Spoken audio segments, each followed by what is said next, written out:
I think a really common thing that people interpret when they hear that is anytime you hear fasting, it's like, oh, I got to give up stuff. But the reality that I think that most people kind of miss with those three calls that the church gives us are that none of this is necessarily meant to take away as much as it is meant to reorient. Because as Christ says in the Gospels, and frequently he gives examples like this living water, the bread that will, you won't have to ever eat again kind of stuff, right? Like this living bread, this living water.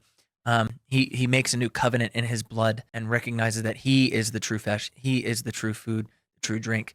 And there's something really important in the way that Jesus illustrates that for us and then invites us into the desert with him. The desert doesn't represent complete poverty. Quite the opposite, in fact, right? Jesus is completely taken care of. Is he tempted? Yes. Are we tempted? Yes. Like there's not really any difference, but Jesus lives in abundance knowing that his Father loves him completely and has everything well in hand. And so whenever I think of prayer, fasting, and almsgiving, those are three really important elements to consider when we think about our relationship with ourselves, with God, and with others, especially our families. And starting with oneself, right?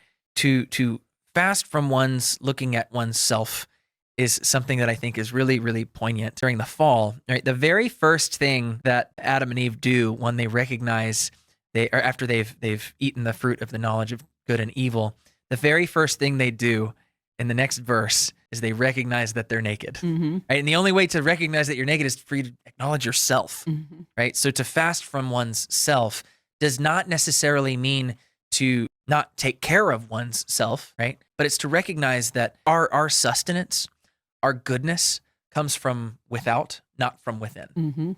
The reality is that we are made in the image and likeness of God, and that reorienting that Jesus does in the desert and invites us into is meant to reorient ourselves towards God the Father, who is the source of all things good, who is the source of all things holy.